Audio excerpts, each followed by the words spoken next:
Olá, povo de Deus, meus amigos do YouTube. Vamos compartilhar mais um texto da Palavra do Senhor. O texto em questão está em Marcos, capítulo 16, verso 18. Pois também eu te digo que tu és Pedro, e sobre essa pedra edificarei a minha igreja, e as portas do inferno não prevalecerão contra ela. Pai Santo, Deus Todo-Poderoso, pedimos ao Senhor graça, bondade, misericórdia, para compartilharmos a Tua Palavra. O Senhor, ó Pai, que Ele, por meio do Teu Espírito, venha conduzir essa palavra a cada coração, trazendo luz, trazendo esclarecimento, trazendo vida, trazendo, ó Pai querido, ânimo, fé, esperança, trazendo salvação, Pai. E que o nome do Senhor seja glorificado através, ó Pai querido, da ministração dessa palavra, em nome do Senhor e Salvador Jesus Cristo. Bom, meus irmãos e amigos, antes de mais nada, antes de adentrarmos no compartilhamento da palavra, na ministração da palavra, eu peço a você que já começou a ver esse vídeo, dê uma mãozinha aí, aperta aí, dá uma curtida. Se você, além de curtir, poder colocar um comentário, boa noite, a paz do Senhor, estou aqui, o que você quiser colocar no comentário, que gostou. Se no final você não gostou, pode colocar um dislike também, olha, não gostei. No início eu coloquei que gostei, mas depois que eu fui ver o negócio todo, eu vi que eu não gostei, não tem problema. Mas é importante que você curta, que você comente. Se além de curtir e comentar, você puder compartilhar, mandar para algum colega seu, para algum amigo seu, para alguém que você acha que essa palavra também pode abençoar a vida dele. Se você quiser compartilhar nas suas redes sociais, né, você está cooperando conosco na proclamação da palavra do Senhor, fazendo que cada vez ela chegue mais longe, ela chegue a mais pessoas, a mais vidas. E se além de tudo isso, você que ainda não se inscreveu, quiser se inscrever no nosso canal, isso é muito bom, porque todas as vezes que colocarmos um vídeo, você é um dos primeiros a receber aquele vídeo. Então, é isso aí. Bom, pessoal, eu tenho ouvido muitas pessoas falarem que igreja é uma invenção de homem, que a igreja é fruto da ganância do homem, que a igreja é coisa dos homens e daí por diante. Isso tem me incomodado, porque uma coisa é a pessoa falar que religião é coisa humana, aí eu vou concordar com ele, porque religião é coisa humana, parte de uma necessidade humana de procurar entrar em contato com Deus, com o Criador, com a divindade, seja o nome que você quiser dar, né? Então é algo que está no que faz parte do ser humano, e o ser humano busca por Deus. Inclusive tem a religião dos ateus, ou seja, aquela religião das pessoas que resolvem excluir Deus das suas vidas, né? Ou negar a existência de Deus, como diz lá no Salmo de número 53 e o Salmo de número 14, que por sinal é o mesmo Salmo, e eu só consigo essa explicação para esse Salmo ser repetido. É um texto que diz lá: diz o louco no seu coração, não há Deus. Mas aqueles que quiserem enlouquecer e dizer que não há Deus, tem a religião que abarca esse grupo de pessoas também, né? E tem muitas e muitas religiões para todos os gostos, para todos os públicos, para todas as pessoas. Mas eu quero dizer que a igreja, embora muitos queiram afirmar que a igreja é invenção humana, isso não é verdade. A igreja é criação de Jesus. Se nós formos pegar o termo igreja, esse termo, mesmo antes de Jesus, ele já existia também, né? Ou seja, as cidades gregas, elas eram cidades autônomas. O que isso quer dizer? Quer dizer que cada cidade, ela administrava as suas políticas, ela organizava ali o que aquela cidade ia fazer, o que não ia fazer. Eles decidiam se aquela cidade ia, por exemplo, fazer guerra contra outro povo ou não. E daí por diante, elas eram autônomas, né?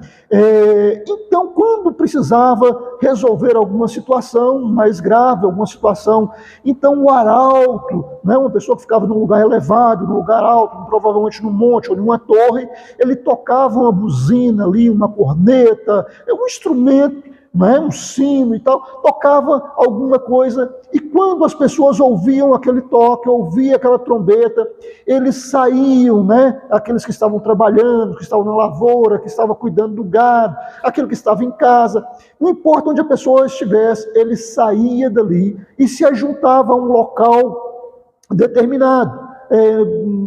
Muitas vezes esse local escolhido era uma praça pública, um lugar central na cidade, ou às vezes um lugar de reunião, um teatro e tal, e as pessoas reuniam, a cidade reunia ali.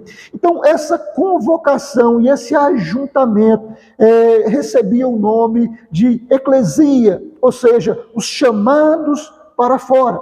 Então o termo já existia antes de Jesus. Não é? O termo igreja, ou seja, convocação, assembleia, reunião de um povo, já existia antes de Jesus. Mas Jesus, ele se apropria desse termo e dá a esse termo uma conotação específica para a comunidade de pessoas que andavam com Jesus, que seguia Jesus, que andava com Jesus. O texto que nós lemos aqui o texto de Mateus, capítulo 16, Jesus estava conversando com os seus discípulos, e Jesus tinha chegado ali diante de Cesareia. Cesareia era a capital romana para administrar a situação na Palestina, naquela região toda ali. Então, a cidade romana, onde ficava a maior autoridade de Roma, naquela época, era em Cesareia. E dali, eles mandavam tropas onde fosse necessário. Mandavam tropas para Jerusalém, mandavam tropas para vários lugares que fosse necessário dentro daquela região. Mas a sede romana para administrar aquela região ficava em Cesareia. Cesareia, exatamente porque é a cidade de César, a cidade que recebeu o nome de César. Então, é chamada de Cesareia, cidade de César. Então, essa cidade era a capital romana na Palestina para a administração política das coisas de Roma naquela região.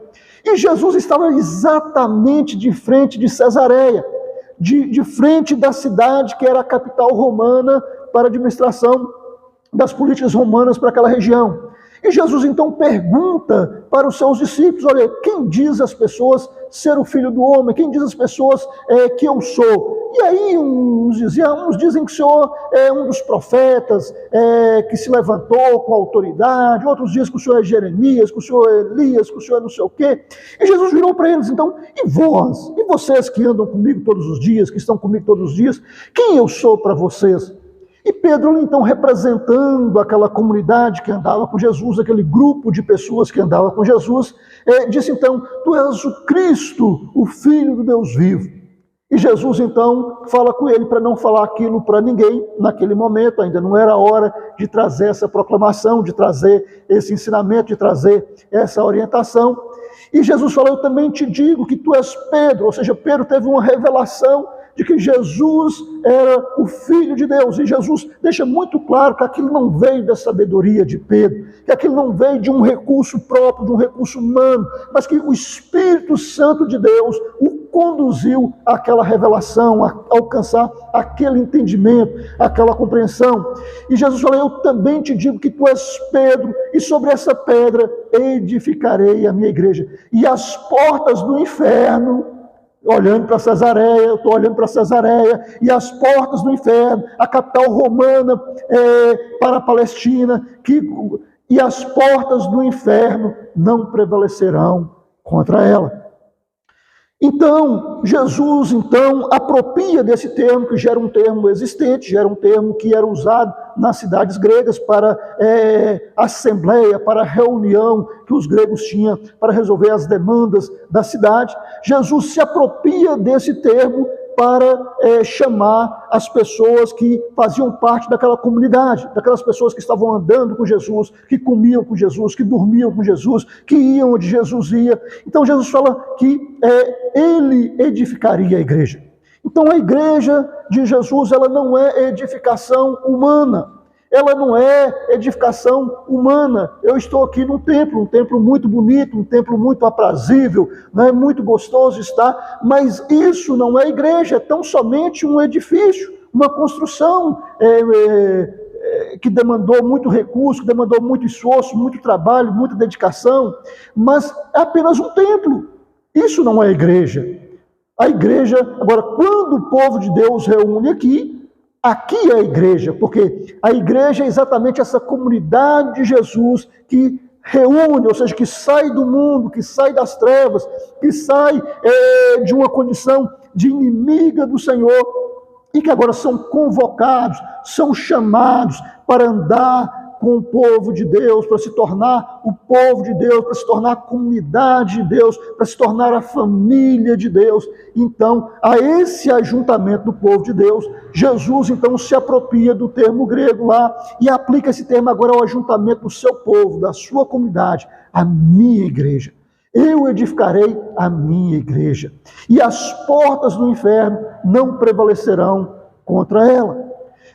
Algumas situações, os discípulos, eles disputavam por algumas questões, por não entender ainda as coisas que Jesus estava ensinando, por não entender ainda o que Jesus transmitia para eles, né? Certa ocasião, eles disputam quem deles seria o maior. E Jesus então pega uma criança, coloca no meio deles e fala, olha, lá fora, nas estruturas humanas, existem as pessoas que dominam sobre vocês, que exercem autoridade sobre vocês, e muitas vezes exercem uma autoridade de forma injusta, de forma inadequada, mas isso existe lá fora. Mas entre vocês, ou seja, entre a minha igreja, dentro da minha comunidade, no meio do meu povo, essas coisas não serão dessa maneira. Não terá alguém que unilateralmente vai decidir as coisas para a igreja do Senhor, para o povo do Senhor, vai resolver as coisas para os... Não, de maneira nenhuma. Jesus nos mostra isso também em outra situação, quando ele fala o seguinte: quando houver demanda, você vê o seu irmão cometendo alguma coisa errada, alguma coisa equivocada, que com amor, que com espírito de amor, você o aborde de forma particular, de forma secreta, e chega pelo meu irmão, minha irmã, o que você está fazendo não é adequado, não é o que Deus quer para a sua vida. E a Bíblia fala que se ele te ouvir, você ganhou o seu irmão. Ninguém mais precisa ficar sabendo, a igreja não precisa ficar sabendo, pastor não precisa ficar sabendo, diácono não precisa ficar sabendo, ninguém mais na igreja precisa saber daquela situação. Aquela situação foi resolvida ali entre aqueles irmãos e entre Deus, e acabou o problema. Mas a palavra também nos diz que se aquele irmão que está cometendo delito, está cometendo erro, ele recusa a te ouvir, e uma vez que ele faz parte desse grupo, que ele faz parte dessa comunidade, então você deve anunciar à comunidade, porque aquela pessoa está cometendo uma atitude, um comportamento que vai contra o comportamento daquela comunidade. Aquela comunidade que é a igreja que Jesus está fundando, que Jesus está criando, que Jesus está estabelecendo.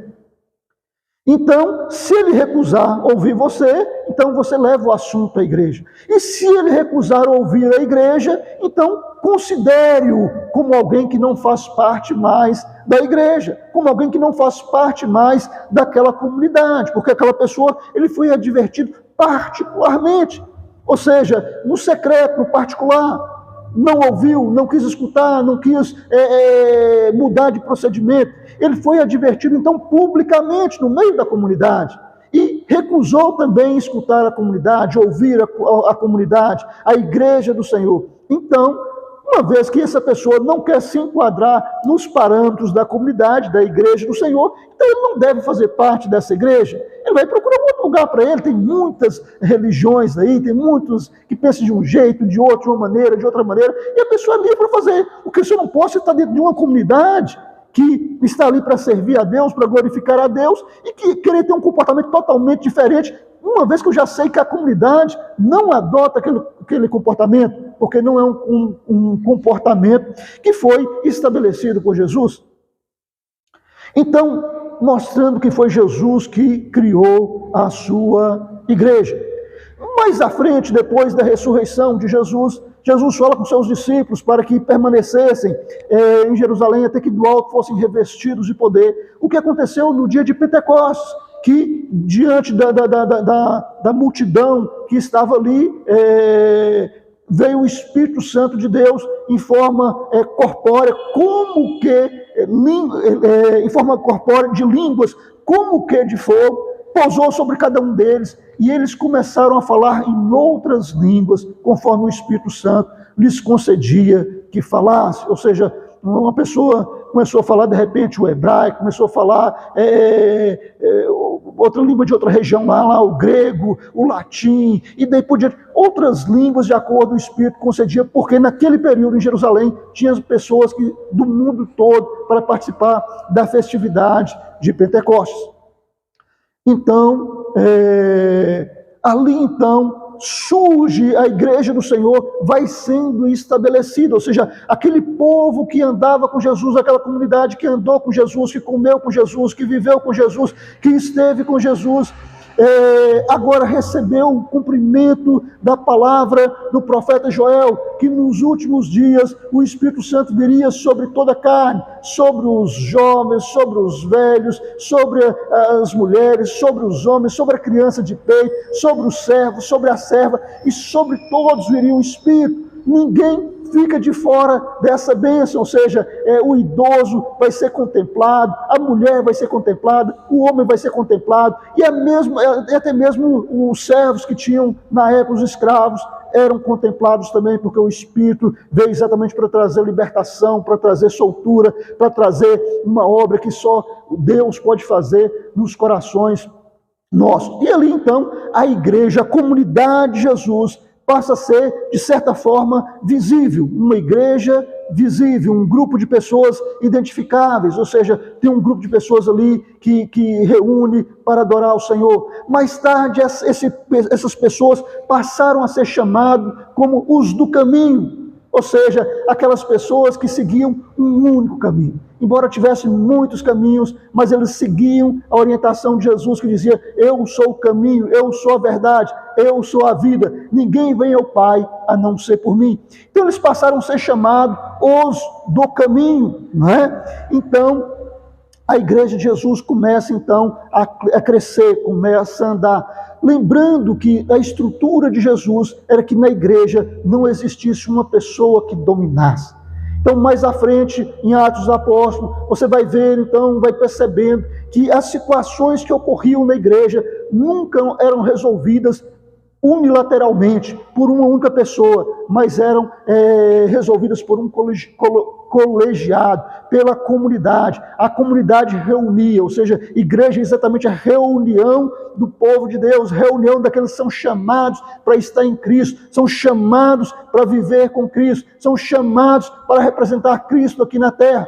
Então, as decisões todas eram pela igreja. Não tinha uma pessoa, Pedro é importante, Pedro falou, não. A comunidade era ouvida, a igreja era ouvida. Mais tarde, passou-se o tempo e aquelas pessoas que andou com Jesus, que comeu com Jesus, deu sequência ao ministério, deu sequência à pregação, deu sequência àquilo. O pessoal então resolve escolher, eleger uma pessoa para ocupar o lugar de Judas, que depois de ter traído Jesus, saiu para se enforcar e daí por diante. Mas eles então escolhem, e para escolher um daqueles que andaram com Jesus, eles colocaram como critério que a pessoa tivesse andado com Jesus, tivesse visto as coisas que Jesus fez, e que desde o início, quando Jesus iniciou, estivesse andado com Jesus. Não é? E que tivesse visto o Senhor ressuscitado. Então, para ocupar o lugar de apóstolo, embora hoje todo mundo é apóstolo, né? Todo mundo se autoproclama apóstolo, né? Mas isso é uma outra distorção, isso é uma outra situação, né? Que a gente pode abordar em um outro momento, em outra circunstância. Mas eles escolheram alguém que andou com Jesus desde o início, que viu as coisas que Jesus passou, que viu como Jesus agia, que viu como Jesus procedia, que ouviu os ensinamentos de Jesus e que viu Cristo ser crucificado e que viu o Cristo ressurreto, o Cristo que ressuscitou. Então um desses foi chamado então para ocupar o lugar de Judas. E assim aconteceu. Um pouco depois, na vida da igreja, a partir do momento que a igreja começa a crescer, não tinha uma estrutura grande, não tinha muitas coisas, era um ajuntamento de pessoas para adorar, para glorificar, para bendizer o Senhor.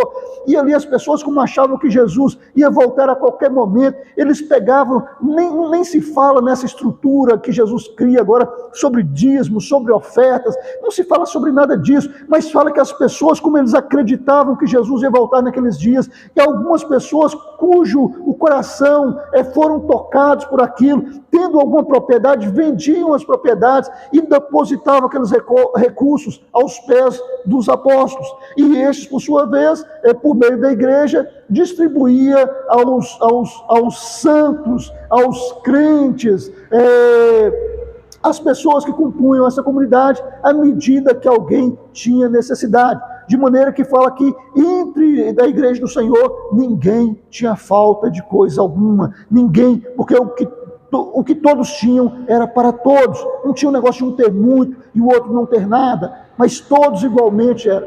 E viviam aquele contexto, mas porque eles achavam que Jesus ia vir a qualquer momento. Então pensa, para que eu vou ter casa, para que eu vou ter propriedades, para que eu vou ter fazendas? Não é? Depois do passar do tempo, as pessoas começaram a ver que não era assim, Jesus poderia vir naquele momento, mas poderia demorar 10 anos ou 50 anos e daí por diante. E os apóstolos então deram sequência ao trabalho, à proclamação do evangelho e tal. Mais à frente o apóstolo Paulo, juntamente com Barnabé, na igreja de Antioquia, a Bíblia fala que o Espírito de Deus separa Barnabé e a Paulo para a obra que os tinha chamado. Ou seja, não foi alguém que disse, Senhor, não foi Pedro que falou assim, Barnabé, vai para tal lugar. Não foi Tiago que disse, Barnabé, você e Paulo vai... Não. Mas foi o Espírito, a presença do Espírito era maravilhosa, era grandiosa. E como que o Espírito falou isso? O Espírito falou isso através da igreja. Todas as decisões vinham através da igreja. Então, no meio da igreja, provavelmente, o Espírito Santo de Deus usou um profeta para falar da parte de Deus, que o Espírito tinha escolhido a Barnabé e a Saulo para uma obra que eles tinham. Então, a igreja então abençoava, concordava e a igreja enviava. Não era alguém que está enviando, não era fulano, não, era a igreja que estava enviando aquelas pessoas, tendo a representação da igreja, tendo a bênção da igreja, tendo a autoridade da igreja para continuar a missão e o propósito. E passou-se o tempo, aquelas pessoas todas conhecidas morreram.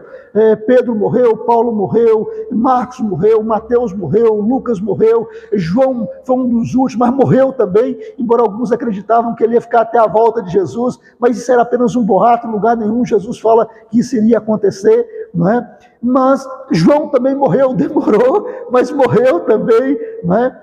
E os discípulos, as pessoas que vieram depois deles, deram sequência à pregação do Evangelho, o anúncio do Evangelho, e a igreja continuou marchando, continuou caminhando, até que no ano 1300 e pouco, quase 400, o imperador diz ter convertido, né? E decreta, por força de decreto, que todo o império, a partir daquele momento, seria um império cristão.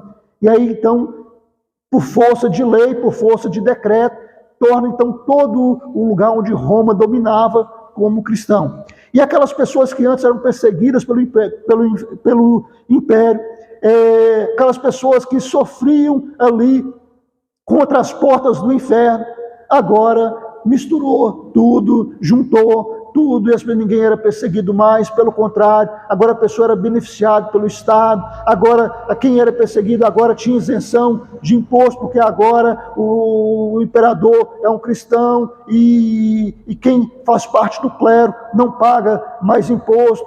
E aí surgiu um período de escuridão na história da igreja, um período que durou cerca de 1000 anos, né? De trevas, de escuridão, de coisas erradas, de mistura, de tudo quanto é tipo, de tudo quanto é jeito, um sincretismo religioso, porque a pessoa, por exemplo, ele tinha uma religião lá de matriz africana, mas agora por decreto do rei, ele tinha que falar que ele era cristão. Então ele continuava praticando os seus atos lá, para suas divindades lá, nos rituais africanos, mas falando que era cristão. O outro lá praticava, né, a adoração lá, animista e tal, e agora ele fala que era um cristão. O outro adorava as coisas da natureza, o espírito das cachoeiras, o espírito da floresta, o espírito de tudo aquilo, mas agora ele continua adorando aquelas mesmas coisas e fala que é um cristão.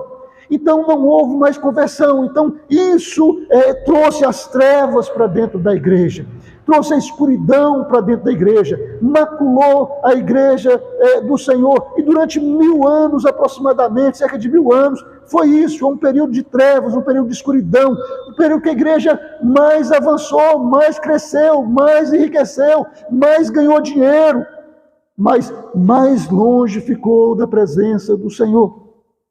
Quando eu falo a igreja, que agora eu estou falando a igreja como instituição.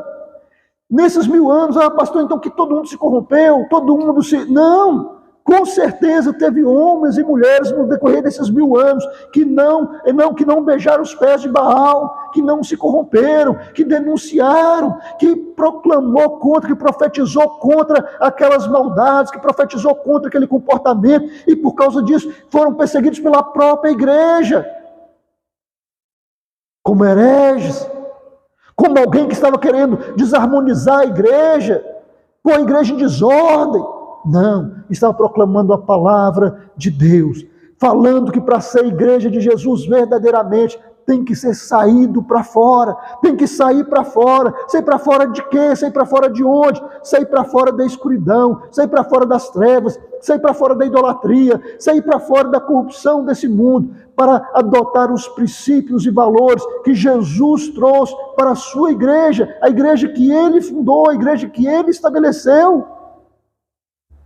E aí, pouco tempo depois de passar desses 1000 e poucos anos, o Espírito começou a despertar homens e mulheres em vários cantos da Europa, em vários cantos do mundo, despertar pessoas sinceras, porque sempre, em todo tempo vai ter pessoas sinceras, em todo tempo vai ter pessoas tementes, em todo tempo vai ter pessoas que não vão se curvar diante do erro, ainda que sejam perseguidos, ainda que sejam excluídos, ainda que sejam maltratados, que vão permanecer fiéis ao Senhor. E Deus começou então a despertar pessoas, e entre essas pessoas, vários, eu vou citar apenas alguns nomes aqui, como William Tyndale, John Wycliffe, John Hus, Lutero, Calvino, Savonarola, pessoas que Deus despertou com o espírito de graça, com o espírito de verdade, com o espírito de Cristo, para trazer à tona agora os valores do céu novamente. E com isso então houve um combate sério às coisas erradas que a igreja estava praticando, e surge então um novo grupo, uma nova comunidade, com vários nomes, Aí surgiram os luteranos, surgiram os batistas, surgiram os presbiterianos, surgiram os metodistas mais para frente, e foram surgindo outros grupos, mas não importando qual o nome que esse grupo adotava em um determinado país, numa determinada região, eram pessoas saídas para fora, eram pessoas que faziam parte da comunidade de Cristo, eram pessoas que faziam parte da igreja do Senhor, eram pessoas para trazer uma palavra dos céus, uma palavra da parte de Deus, para acalentar o coração daquele que sofre, uma mensagem de esperança, uma mensagem que não exclui ninguém, uma mensagem que diz que há salvação para todo aquele que crê, sem exceção, não importa se ele é rico, se ele é pobre, se ele é feio, se ele é bonito, se ele cometeu muitos ou poucos delitos, que há salvação para todo aquele que confessar os seus erros, que se arrepender dos seus pecados e vir para Cristo espontaneamente. Há salvação para o perdido. E a igreja do Senhor, então, começou a ganhar força novamente e espalhou para o mundo afora, para os Estados Unidos, para as Américas, a Europa toda, começou missionários sendo enviados para a Ásia, para a África, e a igreja prosperou, e a igreja avançou e caminhou fortemente durante um bom tempo. Mas depois de algum tempo, a igreja começa a acomodar novamente, começa a descuidar novamente, e Deus então traz novamente uma chama do Espírito, um despertar do Espírito, para que as pessoas tivessem a capacitação dos céus para proclamar o Espírito, e houve a restauração dos dons, a busca pelos dons espirituais que ocorriam lá em Atos dos Apóstolos, que ocorriam A igreja de Jesus. Então a igreja começa a buscar esses dons e Deus começa a dar esses dons para a igreja, há um despertamento, mas depois de algum tempo as pessoas que adotaram isso aí encheram de arrogância, encheram de vaidade e agora achavam que não precisava de mais nada, que eu tendo o Espírito eu não preciso estudar, eu não preciso fazer um seminário, eu não preciso fazer uma faculdade, eu não preciso preparar, porque o Espírito ele capacita o chamado e que nunca existiu isso. Jesus chamou pessoas, tanto pessoas simples que não tinham muito recurso, mas chamou pessoas altamente capacitadas, como Paulo, por exemplo, altamente capacitado. E Deus o chamou, e Deus o enviou, e Deus o usou, e Deus desconstruiu coisas equivocadas que estavam em Paulo, construiu coisas novas em Paulo, e Paulo foi um instrumento poderoso nas mãos de Deus. E aí, com essa situação toda, começou a ter duas correntes dentro da igreja. Uma parte da igreja que começou a discriminar os dons, porque as pessoas que tinham os dons também começou a discriminar a palavra, achar que não precisava estudar, achava que não precisava se preparar, que era só abrir a boca que o Espírito ia falar.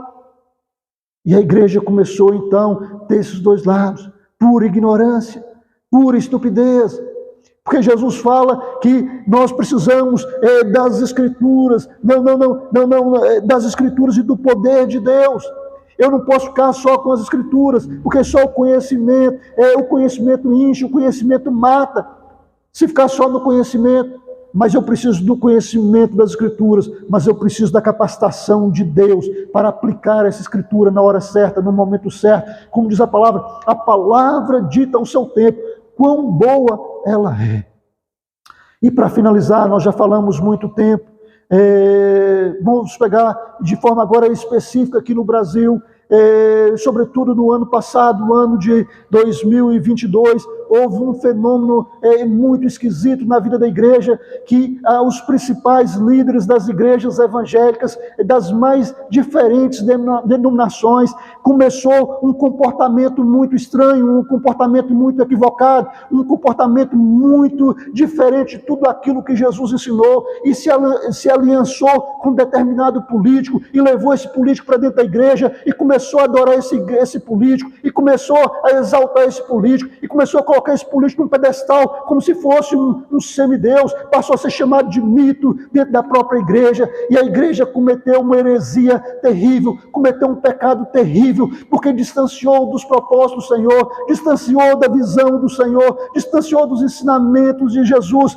para se beneficiar, para ter lucro, para se corromper, para conquistar as coisas aqui na terra. Parece que não aprenderam a lição, como lá de Constantino, lá quando ele decretou que todo o Império Romano agora era cristão, que não adianta ter um cristianismo por decreto, não adianta ter um cristianismo por decreto. O cristianismo, ele é importante quando a pessoa entende que é um pecador, quando a pessoa reconhece que ele é um pecador e que ele precisa mudar de vida, e que ele olha para Deus e fala: Senhor, me ajuda, Senhor, me socorre, e Deus então estende a mão de bondade, de misericórdia, de graça, e levanta aquele caído, e o restaura, e o torna um filho de Deus, e o insere na igreja, e o batiza na igreja, o coloca dentro do corpo de Cristo, que é a igreja, e essa pessoa então agora passa a ser um cristão, não por mandato de um presidente, de um governador, de um prefeito, mas porque teve as suas vestes alvejadas no sangue do Cordeiro, porque teve a sua vida mudada pela palavra do Senhor, como diz lá em Coríntios, e assim, se alguém está em Cristo, nova criatura é, as coisas antigas se passaram, e eis que tudo se fez novo. Mais uma vez, alguém pode estar dizendo: mas pastor, então o que você está falando? Então que a igreja toda se corrompeu? Claro que não, de jeito nenhum, nunca a igreja toda se corrompeu, sempre Deus reservou para ele alguns que não se curvaram diante dessas barbaridades, que não se venderam por causa da prata, que não se corromperam por causa de benefícios aqui na terra, mas que mantiveram firme a palavra profética, condenando o pecado, condenando a mistura do Estado com a igreja, porque a igreja do Senhor precisa estar desmembrada, desvinculada de qualquer estrutura humana aqui na terra, no sentido de estruturas governamentais, para proclamar a palavra de Deus, isenta de política, isenta de partido, isenta de ideologia política, mas fundamentada na ideologia divina, na ideologia de de Cristo, de que Ele veio para salvar o perdido, para salvar o pecador, e todo aquele que está perdido em Cristo encontra ali o acolhimento. Se chegar a Cristo com coração sincero, com coração verdadeiro, em Cristo vai ser abraçado, vai ser acolhido, vai ser recebido e vai ter a sua vida transformada em um novo homem, em uma nova mulher, em uma nova criatura para andar e servir e se tornar parte integrante da igreja de Cristo. Então, meu irmão e minha irmã, a igreja não é invenção de homem, não é estrutura humana. Há muita distorção, há muito que foi distorcido.